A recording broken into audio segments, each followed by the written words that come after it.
Bismillahirrahmanirrahim. Assalamualaikum warahmatullahi wabarakatuh. Alhamdulillahilladzi bi ni'matihi tatimmus shalihat. Wassalatu wassalamu ala sayyidis sadat wa ala alihi wa ashabihi ahlil fadaili wal karamat. Subhanaka la ilma lana illa ma 'allamtana innaka antal alimul hakim.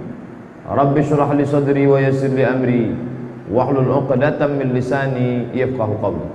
Hadirin hadirat, alim ulama, cerdik pandai, tokoh masyarakat, yang besar tak dihimbau gelar, yang kecil tak disebut nama. Insyaallah kita semua dimuliakan Allah Subhanahu wa taala. Amin ya rabbal alamin.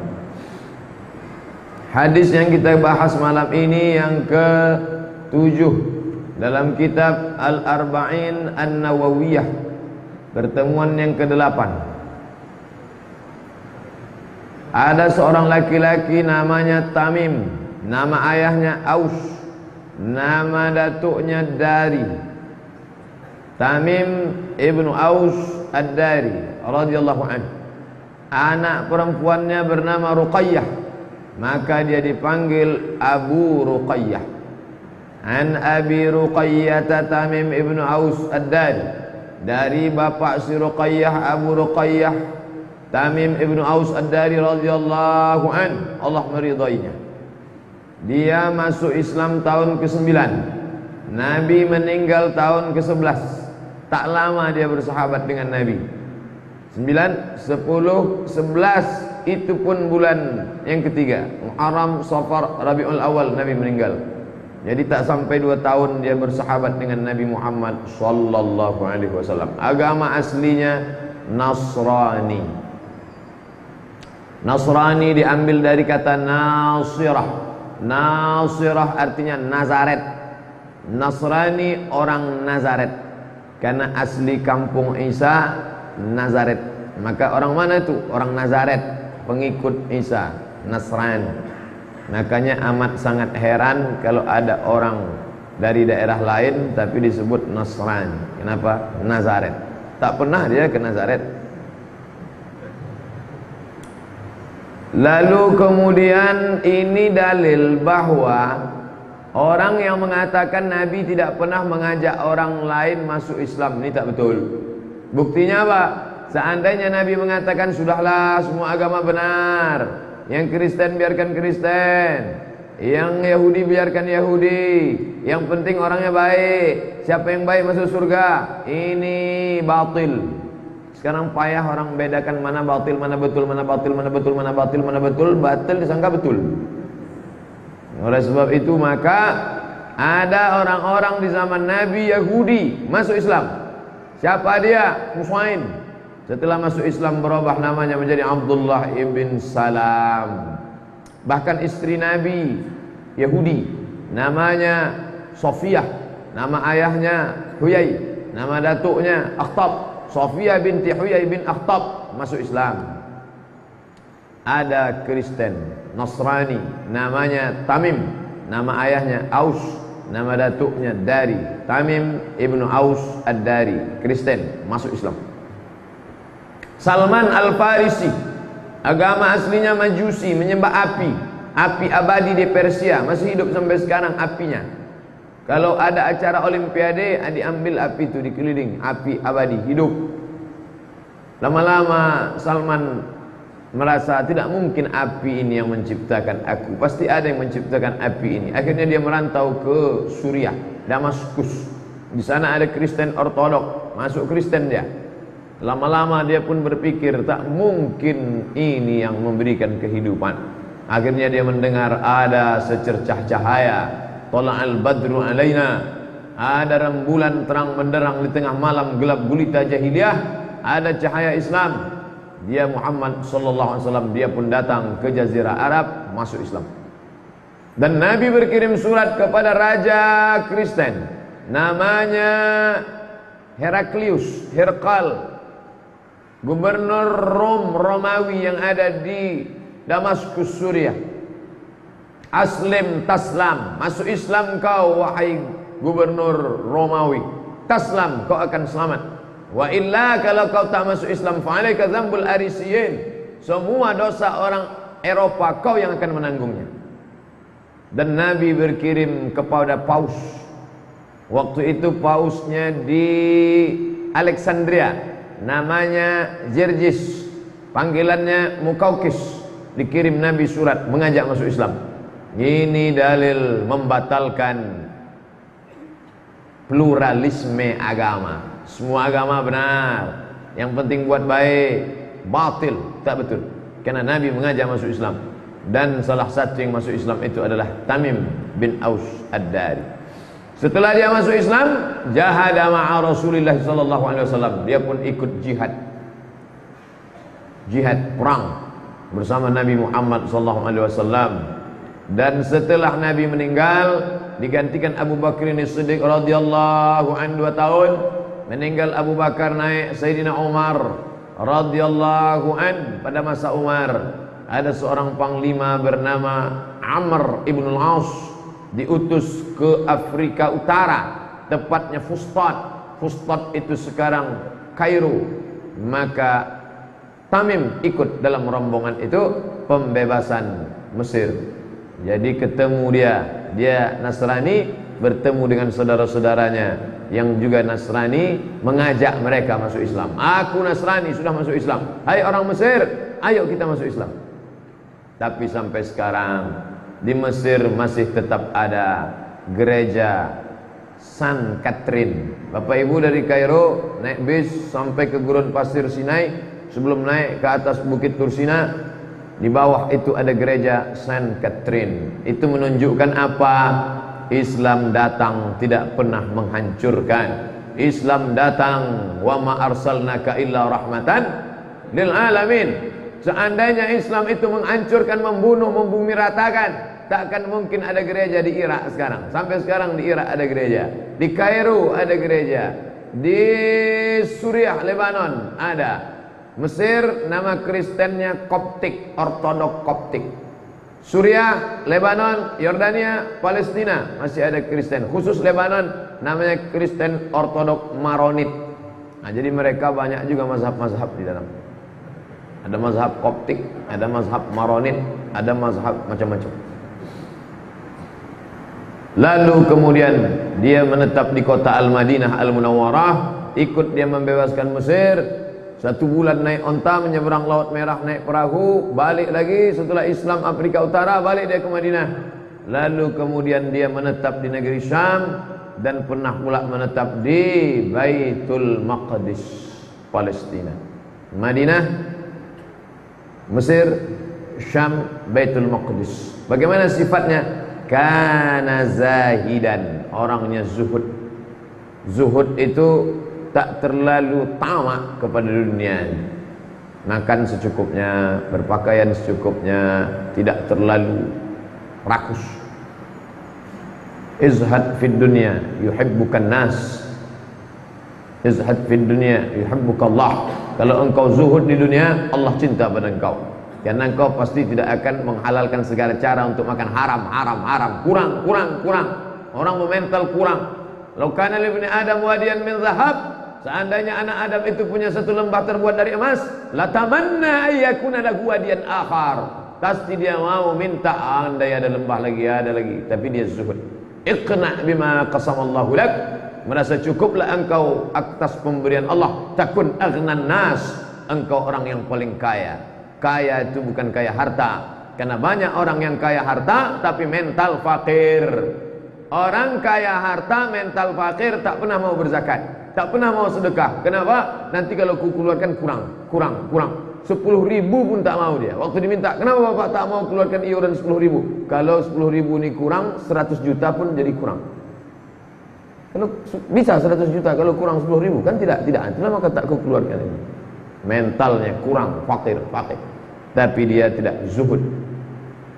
Lalu kemudian dia pula wa yuksiru min khatmil Quran, orangnya banyak mengkhatamkan Al-Quran. Jadi bapak-bapak, ibu-ibu yang rajin khatam Quran, ini salah satu sahabat Nabi yang banyak mengkhatamkan Al-Quran. Ada Ubay bin Ka'ab yang pernah diangkat jadi imam salat tarawih oleh Sayyidina Umar bin Khattab. Ada Zaid bin Thabit yang diangkat menjadi ketua panitia pengumpulan Al-Quran yang ada tertulis di lembah yang ada di pelepah korma, di batu tipis, di tulang onta. Ini orang-orang banyak khatam Al-Quran.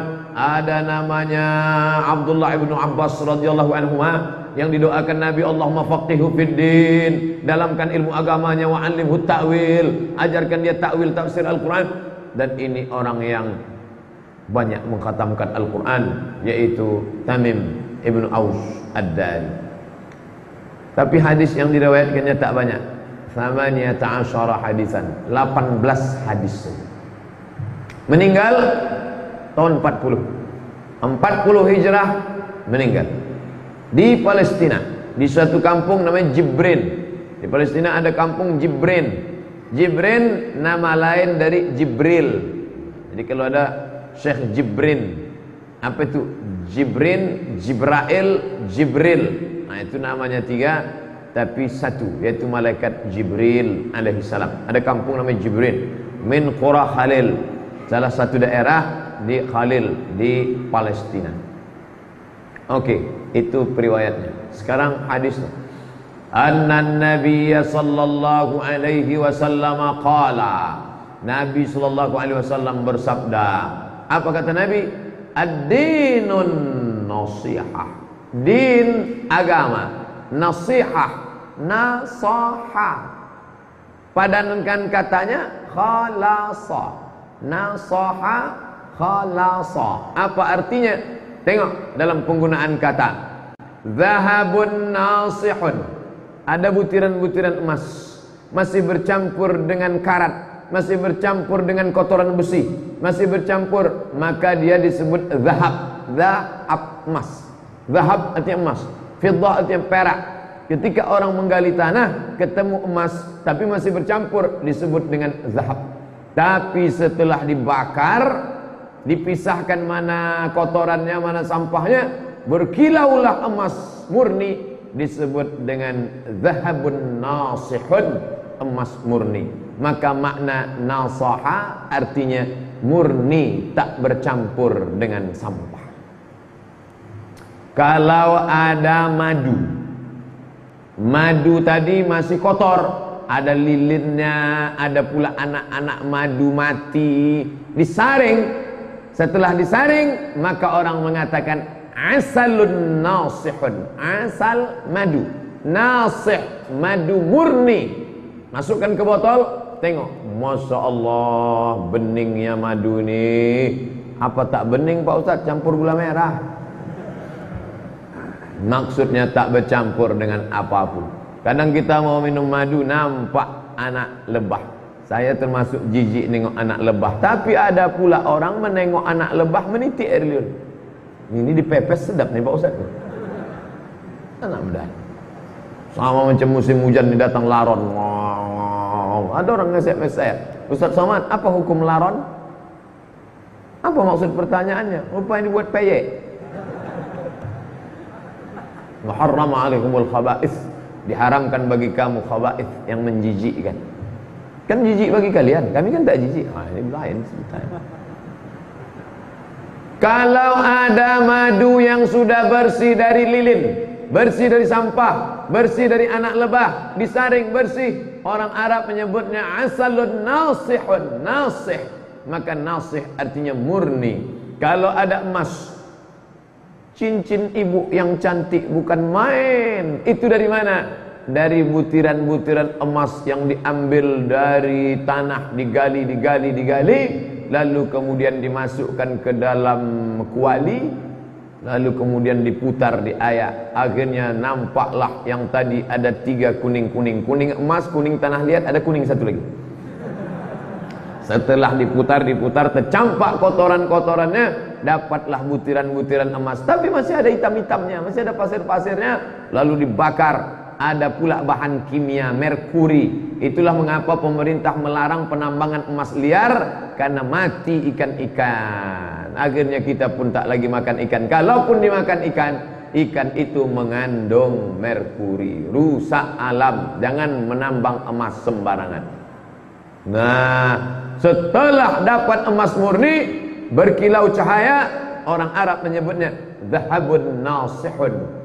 Jadi makna ad-dinun nasihah artinya agama adalah nasihat, kemurnian, ketulusan. Ada satu lagi penggunaan nasaha. Kalau ada orang menjahit kain yang sobek, kain yang koyak, dijahitnya lagi, maka orang menyebut dia nasaha. Dia sedang merapatkan yang jauh, merekatkan kembali sehingga bagus dia, sempurna baik. Itu disebut dengan nasaha. Dari penggunaan ini dapatlah kita pahami bahwa makna agama ad-din, apa itu din? Ad-dinun nasihah. Agama adalah ketulusan, agama adalah kemurnian. Maka agama ini ketulusan dan kemurnian. Siapa yang main-main dalam dunia dakwah, dunia agama ini, dia akan tereliminasi dengan sendirinya. Anak-anak muda yang mulai hijrah, berkecimpung dengan organisasi kepemudaan, kalian mesti tulus, setulus emas yang sudah hilang kotor sampahnya, setulus madu yang sudah hilang sampah-sampahnya. Kalau kalian tak lulus, kalian akan tereliminasi dengan sendirinya. Ada kepentingan.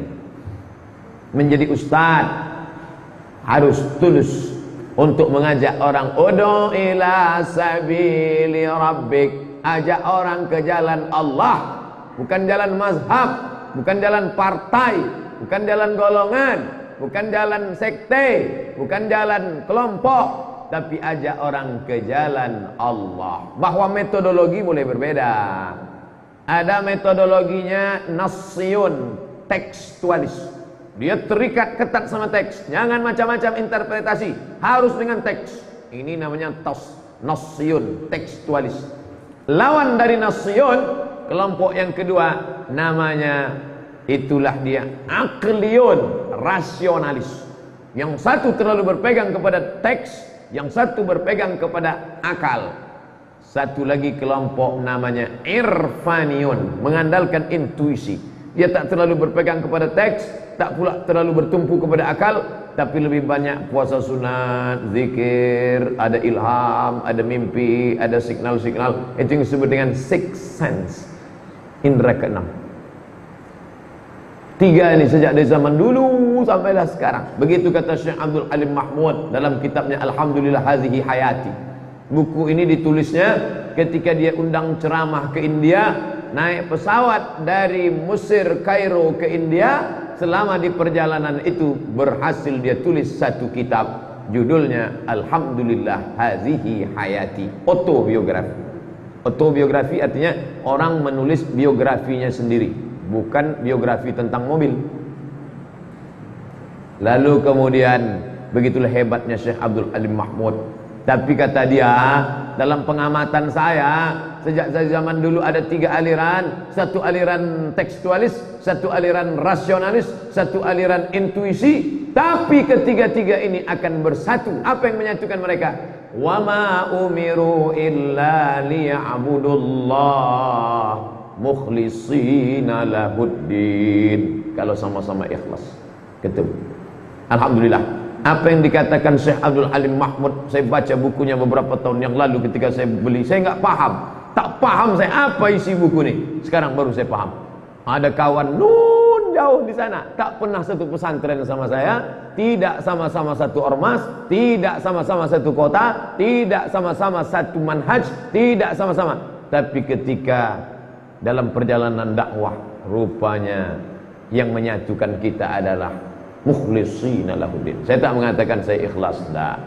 La tuzakku anfusakum, jangan kau katakan dirimu suci, katakanlah dirimu yang paling kotor.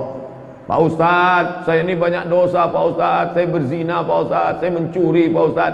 Lebih baik kau merasa dirimu kotor bersampah daripada kau merasa dirimu penghuni sorga lalu selain engkau penghuni neraka. Oleh sebab itu ad-dinun nasihah, agama ini ketulusan. Ibu-ibu yang sudah punya komunitas pengajian, maka jaga ketulusan. Kalau tidak, akan tereliminasi dengan sendirinya. Apa eliminasi ini? Payah saya jelaskannya. Itu sudah populer di TV kita udah. Peserta nomor sekian tereliminasi karena kurang banyak SMS. Tercampak. Nah, itu bahasa kita. Maka istiqomah di dalam ini, jaga ketulusan, jaga kemurnian. Alah, Ustaz Somad tuh ngomong aja itu, ketulusan lah, kemurnian lah. Dia aja habis ceramah nengok viewernya berapa, like-nya berapa, komennya berapa. Itu sekedar wasilah saja. Jarang-jarang saya tengok, malah tak saya tengok. Sebab kalau saya tengok komen-komen pusing kepala saya. Ad-dinun nasihah. Agama itu ketulusan. Allah tidak mau dicampurkan dengan yang lain. Lalu kemudian qulna kami berkata. Qultu aku berkata. Qulna kami berkata. Kata sahabat Nabi itu, jangan bayangkan Nabi ngomong mereka diam aja, ketakutan pucat mereka. Enggak, mereka dialog. Satu-satunya yang monolog khutbah Jumat. Tak ada pernah sahabat Nabi bertanya, ya Rasulullah boleh bertanya? Enggak. Khutbah Jumat singkat, padat, pendek, selesai. Itu pun ketika sedang khutbah, datang orang Arab Badui. Ya Muhammad, halakatil amwal, binatang ternak kami mati, tanam-tanaman kami mati, hujan lama tak turun. Nabi sedang khutbah, tetap ada dialog.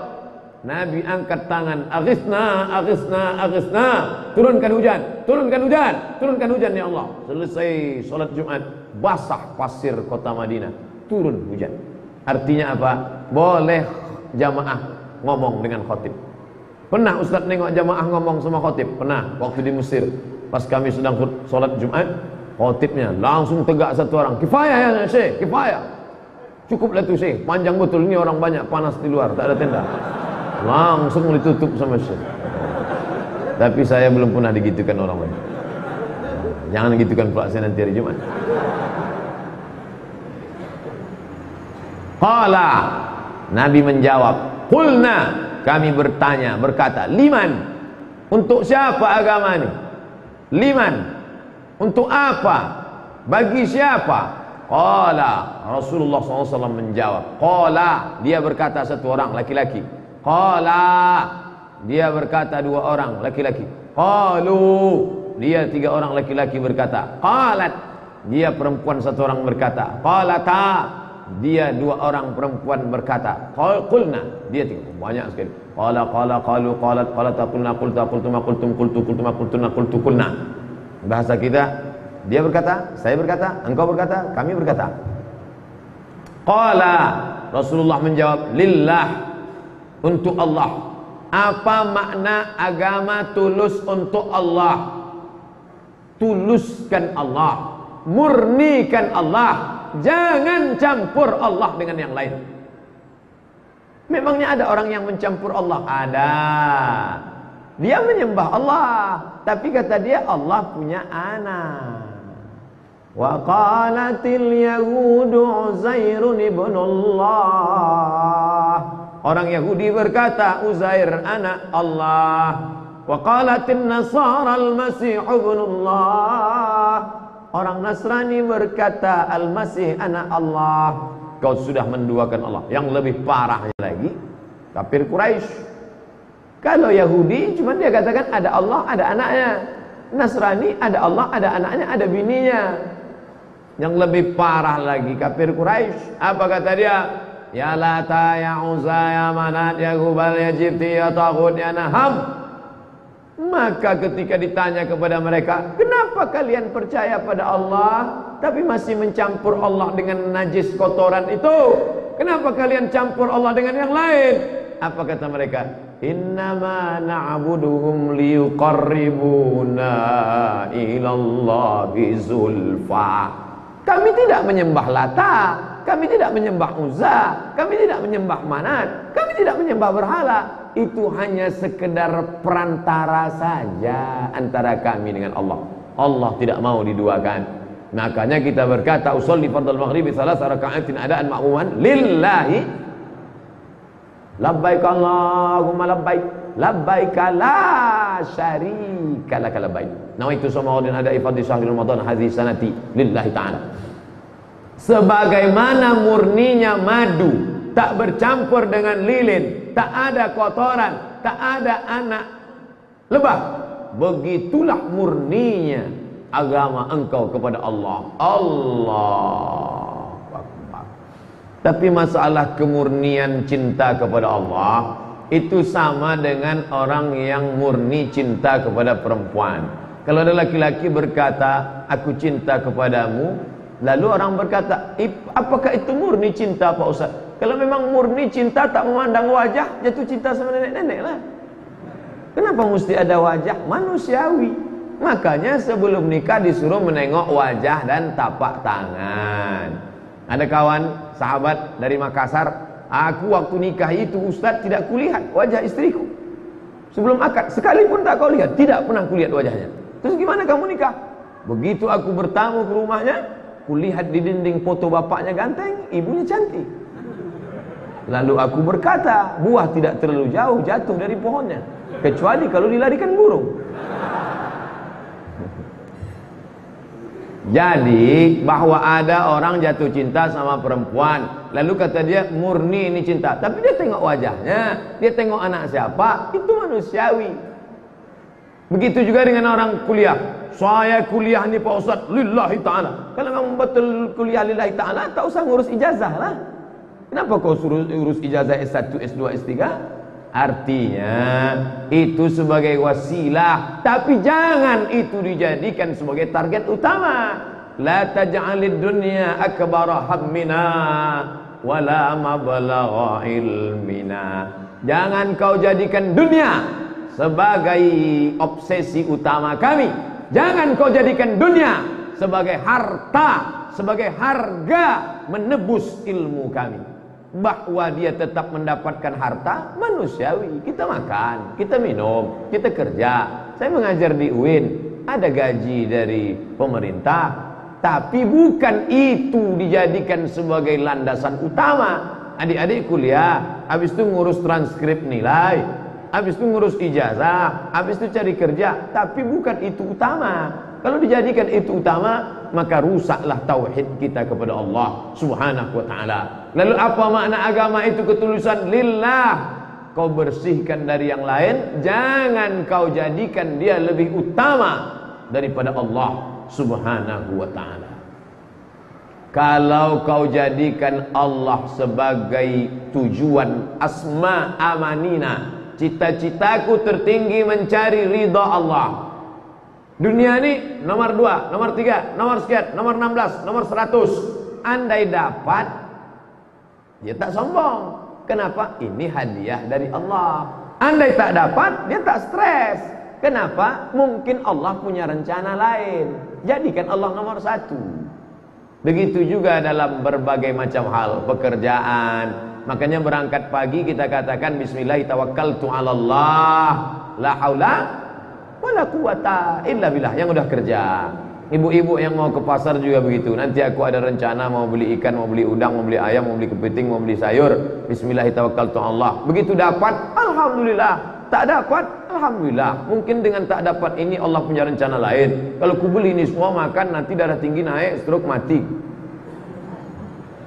Jadi berbaik sangka kepada Allah Subhanahu wa ta'ala. Idza sa'alta fas'alillah. Kalau kamu minta, minta sama Allah. Wa idza sta'anta, kalau minta tolong, fasta'in billah. Minta tolong kepada Allah Subhanahu wa ta'ala. Tapi tetap berusaha. Jangan katakan ikhtiar merusak kemurnian. Saya tak mau besok jamaah pengajian istrinya membangunkan pagi-pagi, bang kerja bang kerja. Rusak tauhidku kalau sampai aku kerja. La haula wala quwata illa billah. Kebetulan istrinya ngaji juga. Sampai siang tak ada dia masak. Kau kenapa tak masak? Rusak tauhidku kalau masak bang. Kalau kenyang kata Allah kenyang juga. Satu sama. Itulah kalau sama-sama ngaji. Lillah. Makanya ada namanya dalam akidah Asy'ari yaitu al-kasbu, usaha, ikhtiar. Tapi tidak kita mengatakan usaha inilah, gara-gara inilah aku kaya, gara-gara inilah aku sukses. Tidak. Ini hanya usaha saja.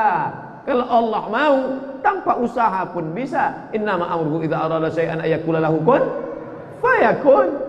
Tapi Allah mau ngajarkan kita usaha. Kau usaha dulu, baik mendapatkan sesuatu maupun menolak sesuatu. Mendapatkan sesuatu apa? Nyari rezeki, nyari istri, punya anak, punya harta.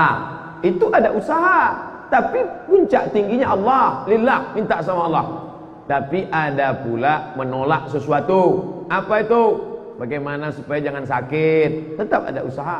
Ini anak-anak muda ini kenapa kalian begadang-begadang duduk nongkrong sampai jam 0? Kalau tak sakit kata Allah tak sakit Pak Ustaz. Ya, ada usaha, ada sebab akibat. Nah, jadi kita, tapi jangan gara-gara itu lalu kita menafikan Allah. Bapak nampaknya sehat fit terus ya. Apa nih? Saya rajin 4 sehat 5 sempurna. Saya sehat ini kan karena minuman. Saya sehat ini kan karena habas sauda. Oh, rusak tauhid kita. Itu usaha.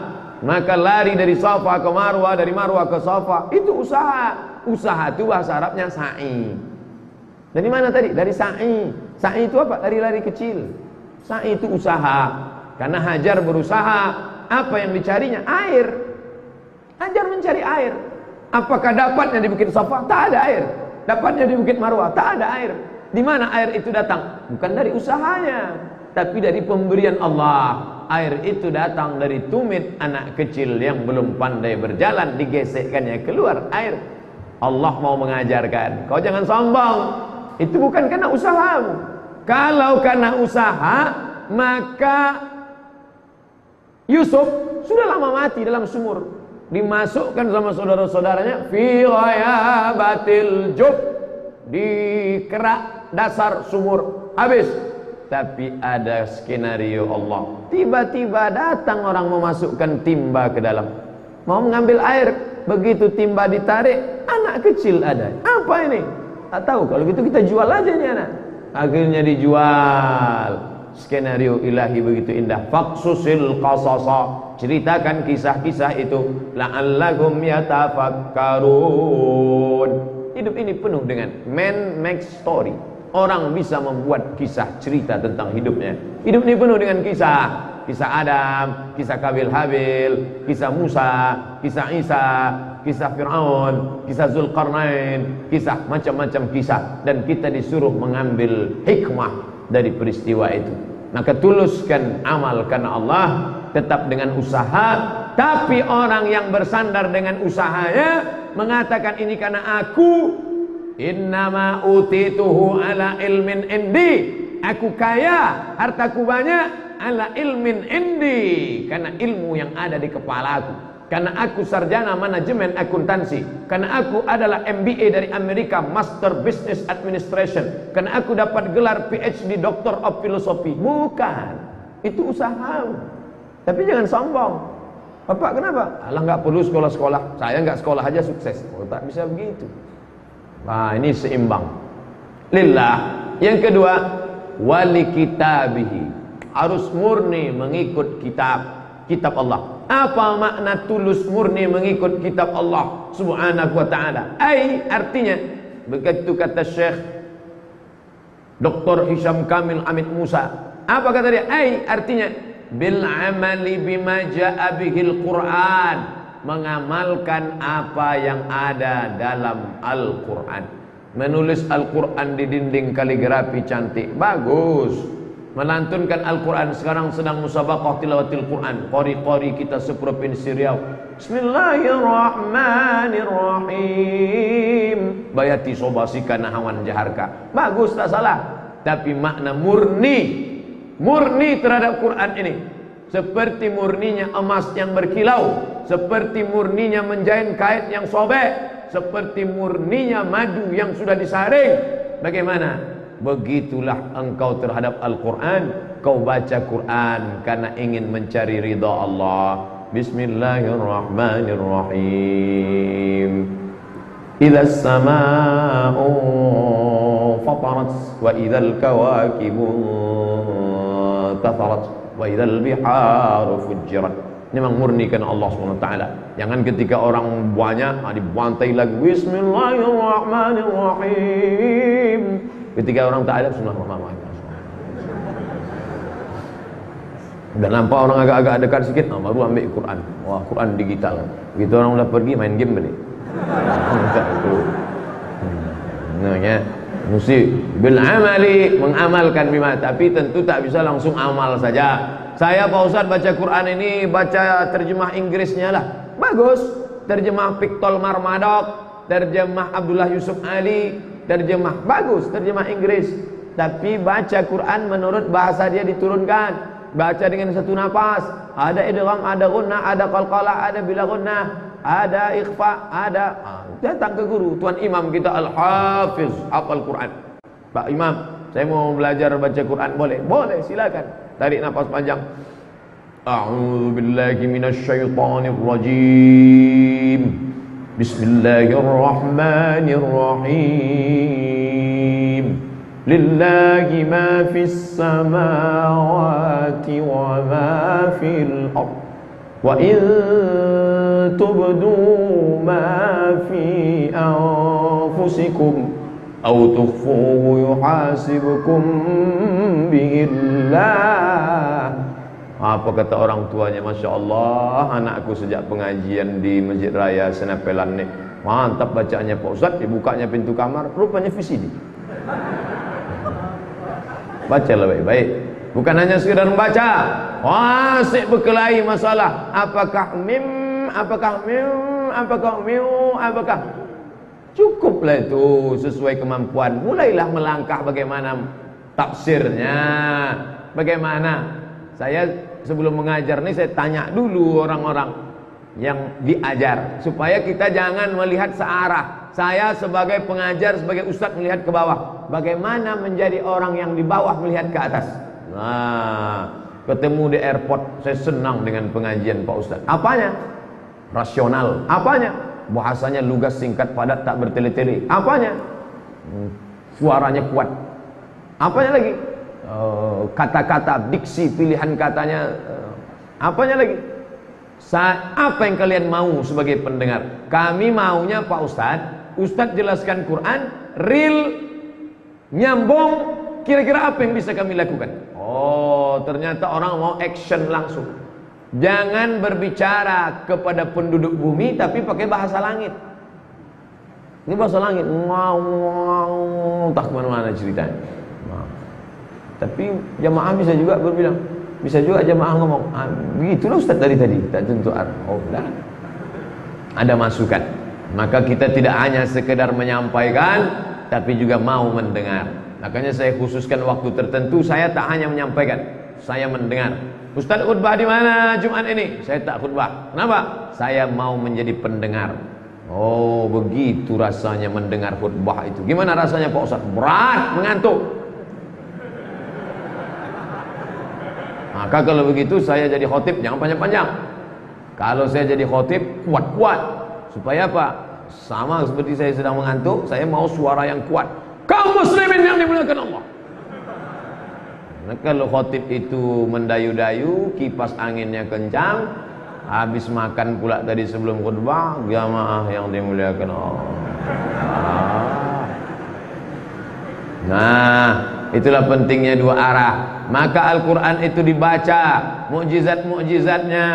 Idza sama'u fatarat, langit terbelah. Wa idzal kawakibu tasarat, planet bertabrakan. Seperti tasbih yang digunting talinya putus berserakan. Begitulah Neptunus, Merkurius, Pluto, Mars hancur berkeping. Wa idzal biharu fujirat, lautan diledakkan. Naik dari samudra, naik dari Selat Malaka, masuk ke Sungai Siak, naik ke Pekanbaru. Na'udzubillah. Wa idzal quburu bu'athirat, semua yang dikubur dibangkitkan. Maka ketika dibaca itu, Masya Allah, gimana kira-kira gambarannya tentang laut meledak itu Pak Ustaz? Tonton 2012 Steven Spielberg.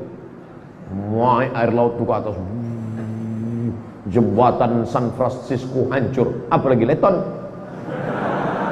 Nah, ketika itu kita pun datang takut kepada Allah Subhanahu wa taala, maka membaca Quran. Wa idza tuliyat alaihim ayatuhu, kalau ayat Quran dibacakan, zadatuhum imana, bertambah iman. Bagaimana perasaanmu mendengar bacaan ayat siap fulan tadi? Mantap. Apanya mantap? Suaranya. Bagaimana tadi? Hebat. Apanya hebat? Lipstiknya. Rupanya Qori'ah yang ngaji. Yang mantap itu apanya? Ketika ku dengar bacaan ayat tadi, bertambah iman. Rasanya Pak Ustaz, waktu dia mengaji tadi full iman saya. Ibarat cas api penuh Pak Ustaz. Paham kau? Tidak. Bisa memangnya orang tak paham? Bisa. Namanya Maryam Jamilah. Akhirnya dia masuk Islam. Lalu kemudian dia kirim surat menyurat sama Abdul A'la Al-Maududi dari Pakistan, tokoh Jamaah Islamiyah. Dia tinggal di Amerika, orang Yahudi. Katanya, aku sangat tersentuh ketika mendengar suara bacaan Al-Quran Ummi Kalthum. Ummi Kalthum penyanyi Mesir, Kairo, meninggal tahun 1975 di kota Mansurah. Lalu suaranya, karena dia qari'ah juga, suara bacaan Al-Qurannya diputar di Amerika, didengar oleh Maryam Jamilah sebelum dia masuk Islam. Ternyata suara itu masuk ke dalam hatiku dan aku merasakan ketenangan. Jadi banyak orang-orang yang mendengarkan bacaan Al-Quran tenang. Tak satu dua non-muslim mengaku ke kita, kami kalau mendengar suara azan itu tenang hati kami. Kenapa? Karena memang itu panggilan yang asli, panggilan kemurnian. Kalau bukan karena keegoan, kalau bukan karena takut diusir dari rumah, kalau bukan karena takut perusahaannya memecat, kalau bukan karena takut kepentingan, dari lubuk hati yang paling dalam dirasakannya, dia merasakan ketenangan yang luar biasa. Mari kita dengarkan azan dengan ketenangan yang luar biasa. Tulus kepada Allah, sucikan Allah, jangan nodai dia. Maka setiap menyebut nama dia, Allah subhanahu, maha suci dia, wa ta'ala, maha tinggi dia terhadap sifat-sifat yang kamu nisbatkan kepada Allah. Wa qalatil yahudu yadullahi maghlulah. Orang Yahudi berkata, tangan Allah terbelenggu. Tangan Allah bal ghullat aydihim, tangan mereka lah yang terbelenggu. Maka selalu kita sebut Allah subhanahu. Apa arti subhanahu itu Pak Ustaz? Maha suci. Kenapa Allah perlu disucikan? Allah kan maha suci. Allah maha suci.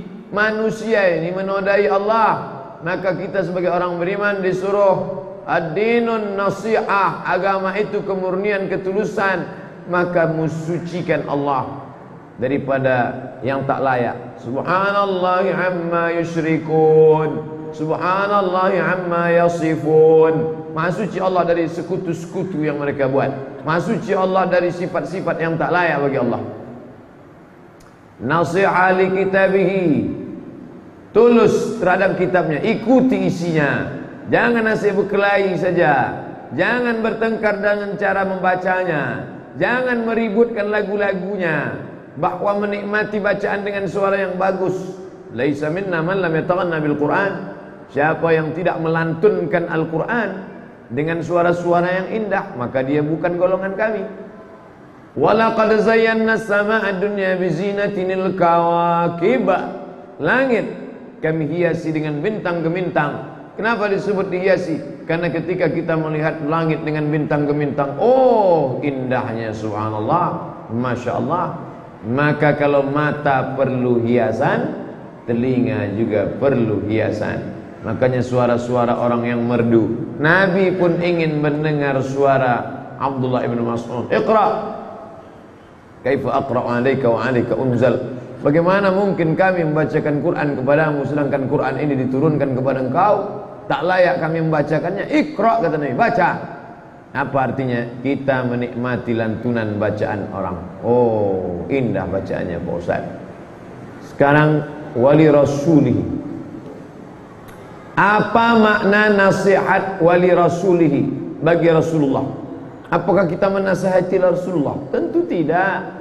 Lalu apa maknanya? Ikuti Muhammad sallallahu alaihi wasallam. Memangnya ada orang yang percaya kepada Allah tapi tak percaya kepada Muhammad? Ada. Tak perlu jauh-jauh dari kita. Orang Riau sendiri, kalau ditanya sama dia, percaya kamu sama Allah? Percaya. Saudara-saudara kita yang masih primitif, yang tinggal di dalam hutan, suku Sakai, suku Talang, itu rata-rata yang masih primitif percaya dia sama Allah. Dari mana? Tengok mantra-mantranya, petatah petitihnya, berkat la ilaha illallah, berkat Allah. Tapi mengikut Muhammad dia tahu. Kamu percaya sama Allah? Ya, nggih, Gusti Allah. Tapi ngikut Nabi Muhammad? Enggak. Seorang sahabat baru saja mengadakan penelitian, menelusuri tepian pantai Bengkulu, Jambi, masuk ke Pariaman. Berjumpa kami sama orang primitif, Pak Ustaz, di tengah hutan. Pas kami tanya, percaya sama Allah? Percaya, tapi Muhammad tidak. Itu syariat kulit-kulitnya aja itu. Kami langsung ke isinya saja. Tuhan, tak perlu ikut syariat. Itulah yang dikatakan orang Yahudi Nasrani dulu. Kami percaya sama Allah, tapi untuk ikut Muhammad tidak. Maka turun ayat, Qul, katakan ya Muhammad, in kuntum tuhibbunallah, kalau kalian memang cinta kepada Allah, fattabi'uni, ikuti aku. Satu-satunya jalan adalah mengikut Muhammad sallallahu alaihi wasallam. Datang Sayyidina Umar ibn al-Khattab membawa lembaran Taurat. Apa itu Umar? Taurat ya Rasulullah. Sini. Disobek Nabi sallallahu alaihi wasallam. Wallahi demi Allah, lau kana Musa hayyan, seandainya Musa masih hidup, ma wasa'ahu illa yattabi'ani, dia pasti ikut aku. Kenapa kau bawa ini? Inna ad-dina indallahil Islam, agama yang diridhai Allah Islam. Islam yang mana? Yang dibawa Muhammad sallallahu alaihi wasallam. Wa man yabtaghi ghairal Islam, siapa yang mencari agama selain Islam dina, sebagai keyakinan, sebagai akidah, sebagai pegangan, falai yuqbala min, tak diterima di akhirat. Wa huwa fil akhirati minal khasirin, di akhirat termasuk orang yang rugi. Kenapa dia di akhirat rugi? Karena segala amalnya di dunia tak bernilai di hadapan Allah Subhanahu wa taala. Ini dulu masjid yang kau bangun. Mereka rajin nyumbang untuk pembangunan masjid. Ngasih semen, ngasih kerikil, ngasih karpet, ngasih macam-macam dia kasih. Apalagi mau dekat-dekat pemilu kada, banyak dia kasih. Kenapa mereka semakin sedekah hidupnya makin nyaman, makin sedekah umurnya makin panjang, makin sedekah limpah meluap rezekinya? Memang begitu. Begitu kata Said Sabiq dalam fikih sunnah, dalam masalah wakaf. Orang kafir kalau dia bersedekah langsung dibalas Allah cash and carry di dunia. Rezekinya bertambah. Makanya mereka suka bangunnya dikasihnya ke masjid. Kenapa? Karena kata dia hoki. Nah ya hoki lah, bantu orang muslim juga. Bertambah rezeki. Memang Allah janji langsung dibayar Allah di dunia. Supaya apa? Supaya di akhirat tinggal masuk neraka. Oleh sebab itu maka kalau kita sayang, nanti ada pembahasan khusus. Tapi yang jelas makna tulus, murni, seperti tulusnya madu setelah dibuang kotoran-kotoran, seperti tulusnya emas setelah dibuang sampah-sampahnya, seperti tulusnya kain yang koyak sobek setelah dijahit kembali. Begitulah tulusnya engkau mengikut Muhammad sallallahu alaihi wasallam. Kenapa mereka tak mau ikut Muhammad? Tak tulus dia. Saya mau ikut Muhammad kalau Muhammad itu cucu Ibrahim. Ibrahim punya anak Ishak, Ishak punya anak Yakub, Yakub punya anak Yusuf, Yusuf punya saudara Yahuza. Kalau dia keturunan Yahuza, baru saya mau ikut. Tapi karena dia keturunan Ismail, tak tulus. Nabi bukan anggota legislatif, Nabi bukan PNS. Nabi itu murni hak prerogatif Allah. Allah memilih dia. Jadi jangan bayangkan Nabi Muhammad bawa map proposal untuk jadi Nabi. Dia tidak pernah minta jadi Nabi. Allah memilih dia. Maka orang yang tidak menerima Muhammad berarti menolak keputusan Allah Subhanahu wa ta'ala. Menutup nikmat. Nikmat paling besar dalam hidup bukan nikmat sehat, bukan nikmat hidup. Nikmat yang paling besar adalah nikmat datangnya Muhammad sallallahu alaihi wasallam. Wa dzakirhum, ingatkan mereka bi ayyamillah. Ingatkan mereka dengan apa kata Imam Al-Baihaqi makna ayyamillah. Ingatkan mereka dengan nikmat-nikmat Allah. Wa amma bi ni'mati rabbika fahaddis, tentang nikmat-nikmat Allah ceritakan. Bapak Ibu, mari kita bersyukur atas nikmat sehat. Bapak Ibu, mari bersyukur atas nikmat anak keluarga. Bapak Ibu, mari bersyukur atas nikmat hidup. Mari bersyukur atas nikmat harta benda. Tapi ada nikmat yang besar, kenapa tak pernah kau ingatkan pada tetanggamu, pada kawanmu, pada sahabatmu? Siapa dia? Nikmat paling besar adalah nikmat datangnya Muhammad sallallahu alaihi wasallam. Fadzakirhum, ingatkan mereka tentang Muhammad sudah datang. maka dibuatlah acara Maulid Nabi Muhammad sallallahu alaihi wasallam. Dua habaib datang. Kenapa kerajaan Siak waktu haul Sultan Syarif Kasim penceramahnya Habib Rizik, Habib Lutfi bin Yahya dari Pekalongan? Kenapa kalau acara di Masjid Raya ini selalu diundang Habib? Karena sultannya Habib. Itu jawabannya. Sultan Syarif Kasim. Syarif di pangkal namanya itu bukan nama, itu adalah titel keturunan dari Nabi. Lahir anaknya Fatimah, lahir anaknya Sayyidina Al-Husain, lahir anaknya Muhammad Zainal Abidin, lahir anaknya Muhammad Al-Baqir, lahir anaknya Ja'far Shadiq. Cucu cicit keturunannya salah satunya menikah dengan anak Sultan Siak. Makanya di pangkal namanya Syarif. Dulu Makkah itu pun dipimpin Syarif. Ada namanya Syarif Husain, ada namanya Syarif Aunur Rafiq. Syarif Husain 1924 lari karena pemerintah Saudi Arabia berubah menjadi kerajaan, lari Syarif Husain. Waktu itu dia pemimpin otonomi khusus yang disebut dengan daerah Hijaz. Makkah Madinah itu dulu punya wilayah otonomi khusus namanya Hijaz. Kalau Bapak Ibu mendengar kata Hijaz, itu Makkah Madinah. Lalu kemudian larilah dia ke Irak, membuat negara. Irak pun pecah dua, maka sekarang menjadi Yordania. Satu Irak, sekarang satu lagi Yordania. Makanya Yordania itu nama kerajaannya Al-Mamlakah Al-Arabiyah Al-Urduniyah Al-Hashimiyah.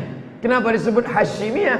Karena keturunan Bani Hashim. Muhammad bin Abdullah bin Abdul Muttalib bin Hashim.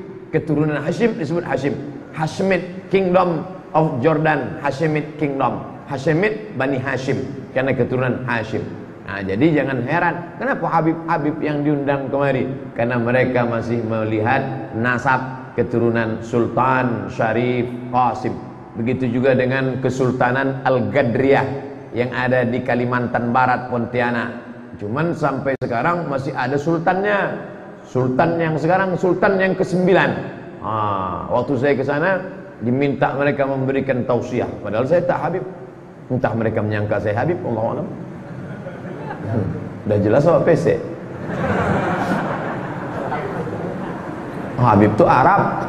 Arab cemas. Tapi yang dimuliakan Allah Subhanahu wa taala, begitulah cintanya orang Melayu. Jangankan Nabi Muhammad, cucu cicit Nabi Muhammad pun dimuliakan. Diundang kemari para habaib menyampaikan tausiah.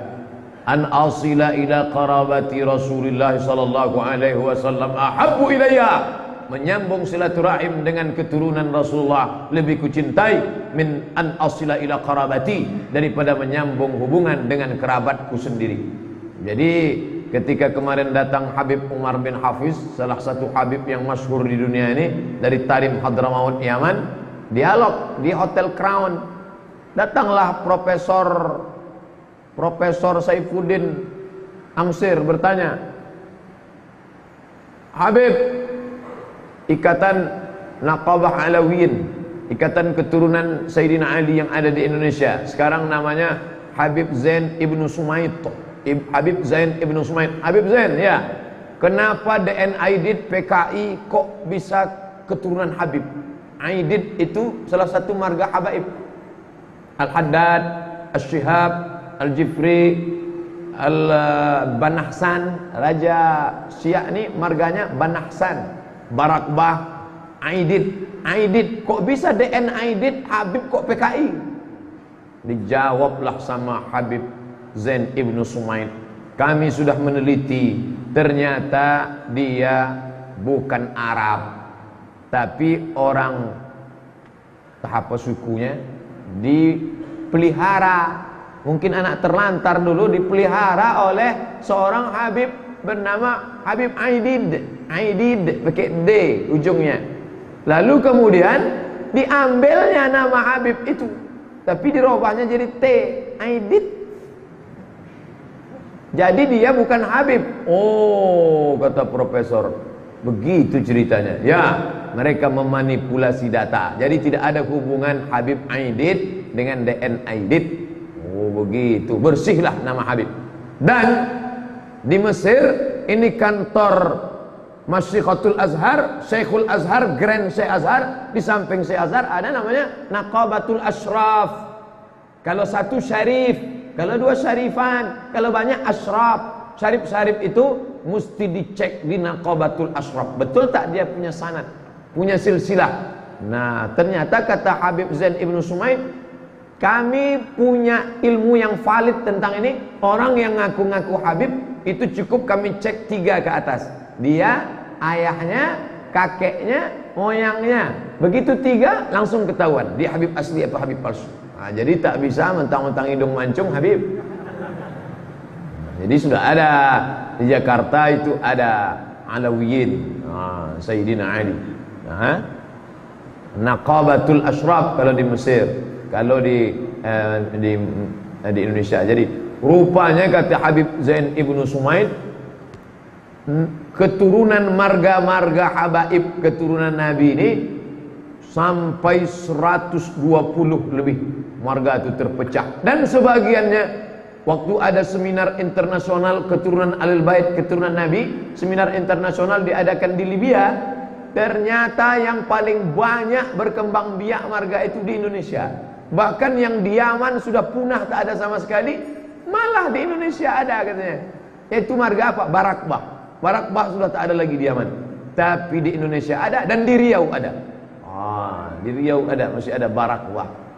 Adapun Basalamah, Ba'asyir itu keturunan Yaman tapi bukan habaib. Jadi ada yang Arab Yaman tapi bukan habaib, bukan keturunan Nabi Muhammad. Kenapa dipanggil Habib? Diambil dari kata hub. Hub artinya cinta. Habib, orang yang tercinta. Makanya seorang laki-laki memanggil perempuan, oh orang yang kucinta, habibati. Kalau manggil laki-laki, ya habibi, ya habibi. Ada kawan saya orang Aceh namanya Habibi. Waktu kami sama-sama naik bis di Mesir, dia di depan, kami di belakang. Ya habibi, semua nengok ke belakang. Oh my darling, Habibi. Nah, jadi kita memanggil dia datuk-datukmu dulu, kami sangat cinta sama dia. Kami tak bisa jumpa dengan dia, dengan keturunannya pun jadilah keturunan Nabi Muhammad yang tetap menegakkan syariat Allah di muka bumi Allah. Datanglah mereka dari Yaman, menempuh laut Arab, lalu kemudian datang ke Palembang. Di Palembang banyak sekali habaib. Lalu kemudian datang ke Riau, dan datang pula ke Brunei Darussalam, menikah dengan anak Sultan Brunei, lahirlah anak laki-laki. Itulah sekarang Sultan Hasan al-Bolkiah. Makanya akrab dengan Raja Yordania, Raja Abdullah, karena sama-sama Habib. Tapi yang paling penting adalah sama-sama kaya dan sama-sama presiden.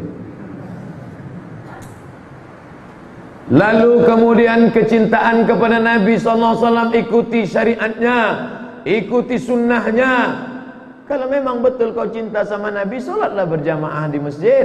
Nabi sakit, diambil air dari kirbah. Kirbah kulit kambing yang dijahit, belum ada ember, belum ada baskom, disiramkan ke wajahnya. Ketika dia bangun, apa kata dia? Bawa aku sholat berjamaah ke masjid. Dipapah oleh Fadl bin Abbas, Sayyidina Ali, Abdullah bin Abbas, Fadl bin Abbas, Sayyidina Hasan, Sayyidina Husain, ahli bait. Mereka lah yang memapah Nabi SAW. Kakinya tak bisa melangkah, dibawa ke Masjid Nabawi mau sholat. Tiba-tiba ada orang mengaku cinta kepada Nabi, semua orang sholat, dia tak sholat. Kau kenapa tak sholat? Cukup sholat batin saja. Ikut Nabi siapa? Nabi Muhammad yang mana? Kalian ikut Muhammad yang zahir, aku mengikut yang batin. Batin mana? Batin putih apa batin hitam? Ikutlah Nabi Muhammad SAW, zahiran wa batinan, zahir dan batin, qaulan wa fi'lan, ucapan dan perbuatan, sam'an wa ta'atan, sami'na wa ata'na. Jangan sampai menolak Nabi Muhammad SAW. Satu-satunya jalan keselamatan adalah jalan Nabi Muhammad SAW. Bahkan Nabi Isa alaihissalam nanti ketika datang pun tetap tidak membawa syariat baru, tapi mengikut syariat Muhammad SAW. Nanti kalau dia datang, apa yang dia akan lakukan? Yukassirus salib, menghancurkan salib. Wa yaqtulul khanazir, membunuh babi-babi. Wa yada'ul jizyah, menggugurkan jizyah pajak.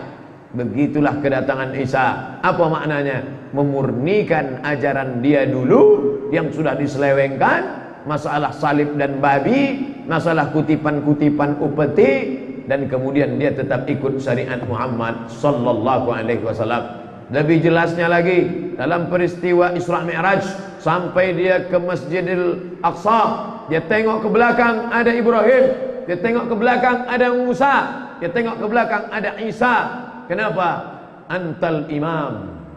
Assalatu wassalamu alaik, alaika ya man, ya man asra bikal muhaiminu laila. Wahai engkau yang diperjalankan Allah oleh Dia yang Maha Kuasa, laila, pada suatu malam. Ujung dari syair itu, wa antal imam. Ketika sampai di sana, engkaulah yang menjadi imam. Itulah tarahim, tarahum, mencari rahmat Allah sebelum azan subuh dikumandangkan. Kalau di Masjid Islamic Center Pasir Pengarayan, asli qari, assalatu wassalamu alaik, alaika ya man. Wah, di Masjid An-Nur selalu juga kita dengar. Tak sampai hati menyebut di An-Nur, suara kaset ada ketuanya di sini.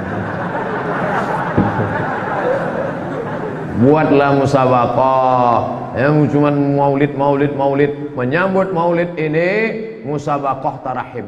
Nah, jadi anak-anak SMP, SMA yang suaranya bagus-bagus itu boleh lomba syairnya juga. Salatu wassalamu alaik, alaika ya man. Nah, yang juara satu nanti Asul Tarahim selama 6 bulan. Habis itu baru ganti juara 2. Nah, ini kalau tidak ini akan mati. Apa ini nambah-nambah azan? Itu bukan menambah azan, itu kan sebelum azan, untuk ngasih tahu orang di pasar sana bahwa sudah terdengar tarahim, siap-siaplah. Jangan di situ azan baru dia siap-siap mengambil wudhu, masbuk terus. Nah ini ada sebagian ngasih tandanya pakai ngaji, ada yang pakai solawat. Kalau di Jawa, ternyata di Jawa pakai tarahim juga. Ketika saya ceramah di Jogja, saya dengar, oh pakai assalatu wassalamu alaik juga. Di sebagian tempat orang Jawa di sini tak pakai tarahim, pakai lagu-lagu solawat, tapi pakai Jawa. Salatullah, salamullah, ala toha rasulillah. Itu mau memberitahu orang bahwa solat sudah mau masuk, maka bersiap-siaplah. Isinya solawat, mengingatkan kepada Nabi Muhammad sallallahu alaihi wasallam. Ikutlah syariat Muhammad. Jadi sesungguhnya maulid itu tak lain tak bukan adalah mengingatkan umat ini.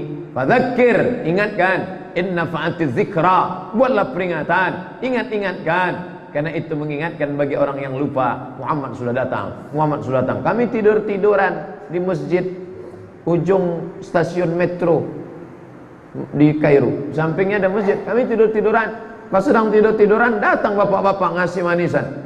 Halawah, halawah, halawah, halawah. Halawah artinya manisan, manisan, manisan. Apa ini orang ngasih-ngasih manisan di masjid? Orang mau am. Apa ngasih-ngasih? Allahumma sholli ala Muhammad. Ada maulidur Rasul. Nah, jadi tidak mesti membuat maulid. Dia bagi itu untuk apa? Apa kalian tak ingat? Kalian kan pakai kalender Masehi. Ini 12 Rabiul Awal maulid Nabi. Dia bagi manisan-manisan untuk mengenang Nabi Muhammad sallallahu alaihi wasallam. Tiba-tiba saya ngontrak, tidak tinggal di asrama, ngontrak rumah. Nama tuan rumahnya Said. Said artinya happy, bahagia. Assalamualaikum. Waalaikumsalam. Kami tengok pintu orang Arab. Ngapain orang Arab datang bertamu? Apa? Nasi kuning pakai ayam panggang. Min Said. Ini dari Said, tuan rumah. Ada apa Said ngasih ini? Allahumma sholli ala Muhammad, maulidur Rasul. Oh, ibu-ibu yang punya rumah kos-kosan, kasih ayam panggang. Assalamualaikum. Nih. Ada apa nih bu? Allahumma sholli ala Muhammad, maulidur Rasul. Tak ingat kalian Nabi Muhammad sudah lahir? Makan. Nah, nanti akhir bulan tambah sewa. Allahumma sholli ala Sayyidina Muhammad. Nah, datang nanti mendengarkan pengajian. Apa sih maulid ini? Bid'ah, wa kullu bid'atin dhalalah, wa kullu dhalalatin finnar. Isinya kan pengajian. Kadang terjebak pada kalimat peringatan. Apa buat peringatan? Tak ada peringatan-peringatan. Jangan tambah-tambah hari raya Idul Fitri. Yang nambah hari raya itu siapa? Peringatan tak boleh, tapi dia membuat hadirilah daurah sirah 2 hari membaca sejarah Nabi. Ya sama. Yang dibacanya apa? Ar-Rahiq Al-Maktum. Yang dibacanya apa? Sirah Ibnu Ishaq. Yang dibaca apa? Sirah Ibnu Hisham. Yang dibaca apa? Sirah Ibnu Katsir, sejarah Nabi. Yang dibaca Habib apa? Simtud Durar. Yang dibacanya apa? Barzanji, Burdah. Itu semua sejarah Nabi isinya. Isi daripada maulid itu adalah puji-pujian dan sejarah cerita Nabi. Bacalah terjemahnya. Saya tak paham, cuman Arab aja. Ya minta terjemahkan. Tolong terjemahnya, translate. Alhamdulillah jamaah kita sudah bisa menerjemahnya Pak Ustaz. Mantap. Lalu kemudian kita lanjutkan. Nasihat, kemurnian, ketulusan untuk Allah, sucikan Allah. Ketulusan untuk kitab Allah, ikuti tuntunannya. Ketulusan untuk Rasulullah, ikuti Rasulullah sallallahu alaihi wasallam. Yang keempat, wali a'immatil muslimin. Apa yang dimaksud dengan nasihat untuk pemimpin-pemimpin Islam? Nasihat untuk pemimpin-pemimpin Islam artinya bisam'i wa ta'ah lahum, bahwa patuh dan taat kepada pemimpin. Selama apa? Selama pemimpin itu taat dan patuh kepada Allah. Ati Allah, ta'ala kepada Allah. Wa ati'ur Rasul, ta'ala kepada Rasul. Wa ulil amri minkum, ta'ala kepada pemimpin. Baca ayat sebelumnya. Innallaha ya'murukum an tu'addul amanati ila ahliha. Allah memerintahkan kamu supaya patuh dan amanah kepada orang yang menunaikan amanah pada tempatnya. Wa idza hakamtum bainan nas, kalau kamu menetapkan hukum di antara manusia, antahkumu bil adl. Tapi kalau dia merusak ajaran Islam, maka wajib kau tegur dia. Siapa contohnya? Contohnya adalah Marwan Ibnul Hakam. Biasanya salat Idul Adha, Idul Fitri, salat dulu baru khutbah. Datang Marwan Ibnul Hakam, dirobahnya. Khutbah dulu baru salat. Ini tak bisa diam. Jangan kau patuh. Tak boleh diam. Maka tegak seorang sahabat, dibacakannya, ditegurnya. Ini Marwan, walaupun kau khalifah, walaupun kau pemimpin Bani Umayyah, ini perbuatan kau sudah salah. Kenapa kau dahulukan khutbah baru salat? Ini bukan salat Jumat. Duluan salat baru khutbah. Maka datanglah sahabat membacakan hadis Abdullah bin Mas'ud. Apa kata dia? Man ra'a minkum mungkaran falyughayyirhu biyadihi. Siapa yang menengok kebatilan, kemungkaran, robah dengan tangan. Fa illam yastati', kalau tak sanggup fa bilisan, sampaikan. Ini salah nih Pak. Fa illam yastati', kalau tak sanggup fa biqalbi, dengan hati, diam. Apa makna diam? Wa dzalika adhaful iman. Itulah selemah-lemah iman. Kau kenapa diam? Takut saya Pak, dipecatnya pula aku nanti. Itulah selemah-lemah iman. Kalau berteriak Allahu Akbar bukan main lagi. Allahu Akbar, Allahu Akbar. Menengok kemungkaran. Diam. Kenapa kau diam? Nanti payah nanti. Tapi katanya iman kuat. Katanya istiqamah. Man ra'a minkum munkaran falyughayyirhu biyadihi, dengan tangannya, dengan tanda tangannya. Kadang dengan lisan tak mempan. Tempat maksiat, tempat prostitusi, tempat kejahatan, tempat zina, tak tutup. Tapi Anies Baswedan sekali aja tutup. Begitulah kalau punya kekuasaan. Maka yang muda-muda, kalian yang ambil jurusan PSIPOL, Fakultas Ilmu Sosial Politik, yang mau masuk Akabri, yang mau masuk Akpol, juang dengan kekuasaan. Latihan, kurang tinggi saya Pak Ustaz, berenang ke Sungai Siak, cepat tinggi. Banyak-banyak makan kacang panjang. Digantung kacang panjang itu dikunyah. Cepat tinggi. Latihan. Lari pagi, jangan merokok, jangan pakai anting, jangan ikut geng motor, jangan mabuk-mabuk. Sehat walafiat, sehat badan, sehat mental. Doa kepada Allah, kalian yang akan menyelamatkan umat ini. Dengan apa? Biadih. Kalau tak sanggup dengan tangan, fabi lisanih. Tak sanggup juga dengan lisan, fabi qalbih. Tapi itulah selemah-lemah iman. Wa dzalika adhaful iman. Lalu kemudian mutamassiki nabi wahdatil ummah, pertahankan nunsihuhum wa nurshiduhum ila khalafu amrallah. Kalau mereka bertentangan dengan hukum Allah, maka berikan mereka nasihat, tunjukkan mereka jalan yang benar, doakan mereka. Nah, ini tentang masalah yang keempat. Pada Allah sucikan, kepada kitab Allah amalkan, kepada Rasulullah ikuti, kepada kaum muslimin, pemimpin-pemimpinnya. Kenapa pemimpin? Karena kalau pemimpinnya taat, sampai ke bawah ikut mendapatkan rahmat. Pemimpinnya hobi ceramah, maka yang diundangnya penceramah. Saya beberapa kali yang undang ceramah itu pemimpin yang hobi ceramah. Dulu sebelum video ini viral lagi. Ada wali kota Sibolga. Wali kota Sibolga ini hobi ceramah. Dia habis maghrib ke isya itu tak boleh menerima tamu. Kata stafnya, bapak itu Pak Ustadz asal habis maghrib ke isya dia dengar YouTube aja, nonton. Tahu-tahu satu hari dipanggilnya stafnya, sini, ini ada ustadz aneh, coba kau cari dulu di mana dia berada. Dicarinya lah ke Pekanbaru, kebetulan ada kontak. Nah, itulah dibawa mereka saya dari Pekanbaru ke Medan, dari Medan ke Sibolga, dari Sibolga jalan darat, masuk ceramah. Lalu kemudian kemarin Bupati Rantau Perapat Labuan Batu, itu hobi pengajian juga. Yang kemarin di Agam, Bupati Agam, itu pun hobi juga. Sampai ke sana berfoto-foto. Dari situlah dapat saya patah petitih, di mana bumi dipijak, di sinan awak berkodak.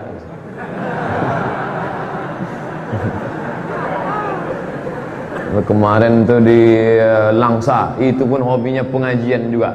Jadi rupanya Langsa itu dulu kalau sudah malam tahun baru meletup-letup, meledak, pom. Jadi begitu beliau naik, diundangnya Syekh Profesor Dr. Muhibbuddin Wali, anak dari Syekh Muhammad Wali yang diyakini sebagai wali Allah di tanah Aceh.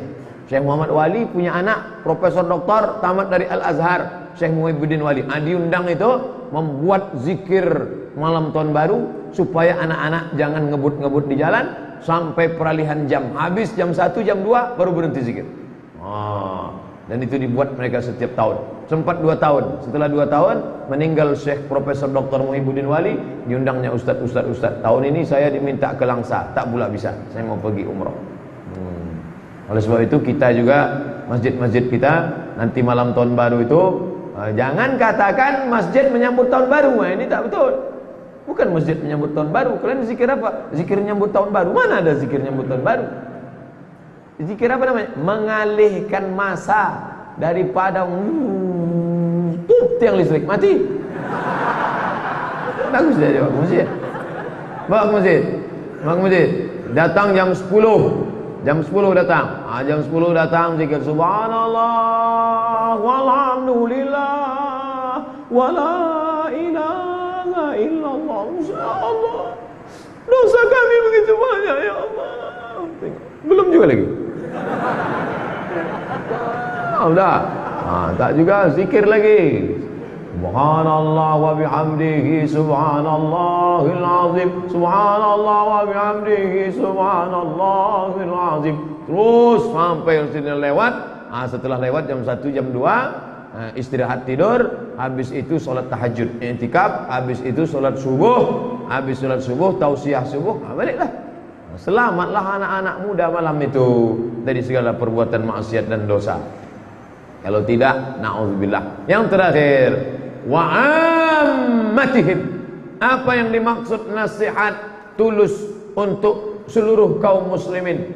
Takunu bi irsyadin nas.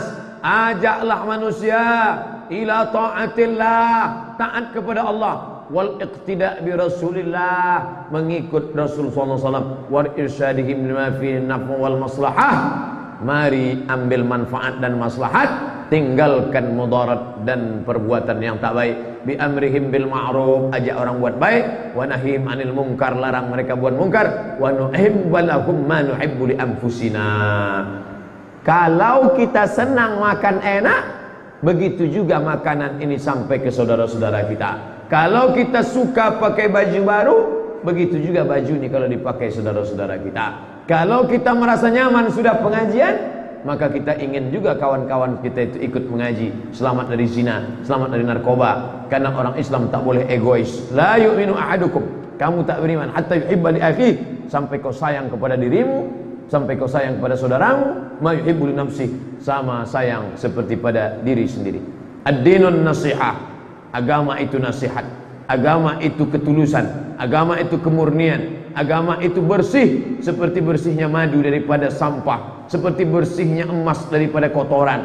Untuk apa? Lillah, sucikan Allah dari hal yang tak layak. Wali rasulihi, ikuti Rasul. Wali kitabihi, ikuti tuntunan Al-Quran. Wali rasulihi, ikuti Muhammad SAW. Wali a'immatil muslimin, ikuti pemimpin-pemimpin muslim dengan ketaatan. Kalau dia tak betul, luruskan, bagi dia nasihat, amar ma'ruf nahi munkar. Wali ammatihim, orang-orang beriman, buat terus.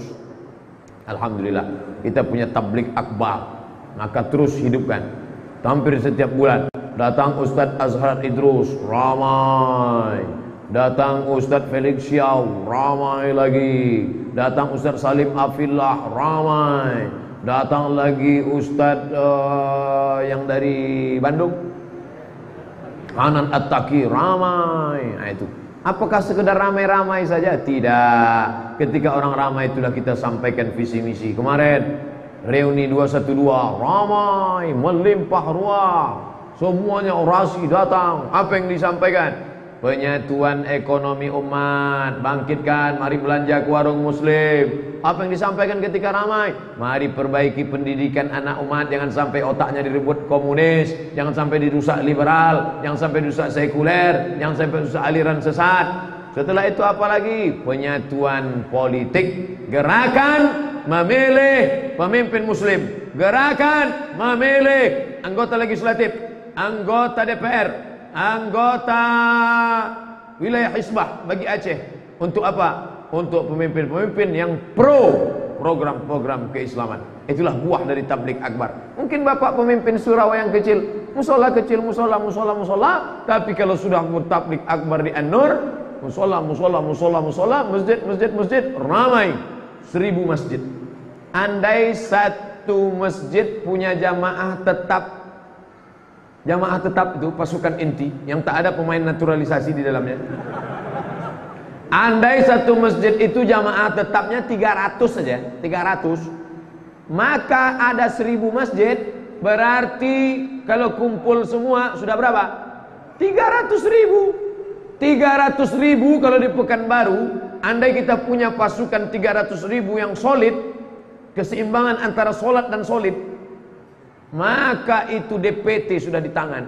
DPT, daftar pemilih tetap. Pekanbaru ini penduduknya 1.200.000, DPT-nya 300.000. Kalau jangankan 300.000, 150.000 plus 1, nah itu sudah di tangan. Maka kita punya bergaining. Orang-orang yang otaknya politik, dia menengok orang banyak ini. Kalau kita nengok orang banyak nih, wow hebatnya. Kalau enggak, mereka kalau nengok orang banyak, wah ini 2 kursi nih katanya. Bisa nih. Nah, ini 2 kursi, ah, ini 3 baut-bautnya bisa nih. Kenapa? Dengan itu, kalau umat Islam tidak peduli politik, maka umat Islam akan dipimpin politikus tak peduli pada Islam. Kalau umat Islam tidak memilih pemimpin peduli Islam, maka umat Islam akan dipimpin oleh politisi yang menghabisi Islam. Oleh sebab itu, jangan lagi orang berpikir, ayolah ngaji. Ngaji apa? Ini kaji akhirat nih. Akhirat. Emangnya kita hidup di akhirat? Kita kan hidup di dunia. Laisa bi khairikum man taraka dunyahu li akhiratihi. Orang paling baik bukan orang meninggalkan dunia. Uli usiba minhum jami'an, dapat dua-duanya. Itulah maka dari rukun yamani ke Hajar Aswad, Rabbana atina fid dunya hasanah wa fil akhirati hasanah wa qina adzabannar. Kita ini hidup di dunia. Allah menurunkan Al-Quran ini untuk dunia, bukan untuk akhirat. Allah menurunkan hadis Nabi Muhammad untuk memimpin dunia. Setelah selamat kau di dunia, baru selamat di akhirat. Jadi jangan jadikan Islam ini akhirat oriented.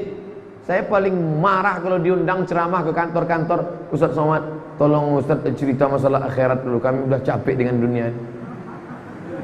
Ente pikir saya Ustaz akhirat? Ini otak-otak sekuler. Bekerja di kantor itu untuk mengatur dunia. Bapak punya kekuasaan itu untuk memimpin dunia. Kama stakhlafal ladzina min qablikum. Allah akan menjadikan kalian sebagai pemimpin dunia, sebagaimana dunia ini dulu pernah dipimpin oleh orang-orang soleh.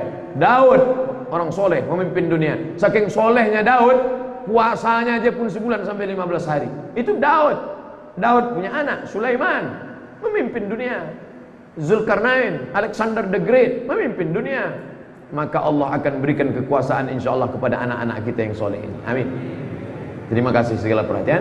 Mohon maaf segala kesilapan. Subhanakallahumma wa bihamdika asyhadu an la ilaha illa anta astaghfiruka wa atubu ilaik. Wassalamualaikum warahmatullahi wabarakatuh.